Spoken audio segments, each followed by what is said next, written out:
बिस्मिल्लाहिर्रहमानिर्रहीम। अस्सलाम वालेकुम। आज की इस छोटी सी वीडियो में हम पेट की ज़िद्दी चर्बी के बारे में बात करेंगे। मर्द हो या औरत, बड़ा हुआ पेट दोनों को बुरा लगता है। तो इस छोटी सी वीडियो में हम 4 आपको ऐसे आसान तरीका इलाज बताएंगे जिनके इस्तेमाल से आप अपने पेट की चर्बी को बहुत ही आसानी से कुछ ही हफ्तों में कम कर लेंगे। तो सबसे पहले बात करते हैं हम सब्ज़ चाय के बारे में। पेट की बढ़ती हुई चर्बी से निजात के लिए आपने कई तरीके आजमाए होंगे, लेकिन आज जो हम आपको कुदरती तरीके कुछ ऐसे बताने वाले हैं जिनके इस्तेमाल से आपको बहुत अफाका होगा। तो सब्ज़ चाय के बारे में बात करते हैं। सब्ज़ चाय में मौजूद अज़ा जिस्म की फ़ालतू चर्बी कम करने में अहम किरदार अदा करते हैं।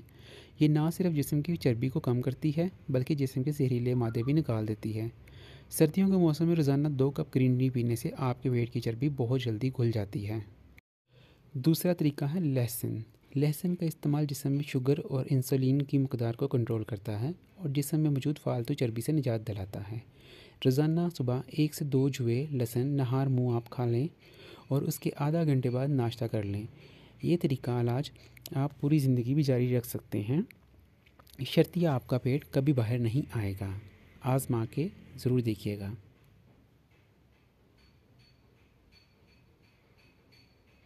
दालचीनी। दालचीनी में कुदरत ने जिस्म की अज़ाफ़ी चर्बी ख़त्म करने की ताकत रखी है। आधा चाय का चम्मच दालचीनी का पाउडर लेकर इसे पानी में डालकर 5 मिनट तक उबालें। फिर इसमें शहद भी 1 चम्मच शामिल कर लें और इस महलूल को छान लें या फिर कुछ देर पड़ा रहने दें, जिससे दालचीनी का पाउडर नीचे बैठ जाएगा। ये ड्रिंक आप सोने से पहले और नाश्ते से कबल इस्तेमाल करें। पेट कम करने के अलावा भी इसके बहुत से फ़वाइद हैं जो आप इस्तेमाल करने के बाद जान लेंगे। पुदीना। हाजमे के लिए पुदीने का इस्तेमाल कौन नहीं जानता। आपका हाजमा ठीक तो पेट की चर्बी की क्या मजाल के बढ़ जाए। एक बर्तन में 1 मुट्ठी पुदीने की पत्तियां और चंद काली मिर्च के दाने डालकर उबाल लें और फिर छान कर नीम गर्म रह जाने पर इसमें शहद और आधा नींबू निचोड़ कर ये कहवा पी लें। आपका हाजमा दुरुस्त, गैस ख़त्म, मुसलसल इस्तेमाल से पेट की चर्बी भी ख़त्म। तो दोस्तों, आज की वीडियो अच्छी लगे तो लाइक ज़रूर कीजिएगा और इस पर अमल भी ज़रूर कीजिएगा।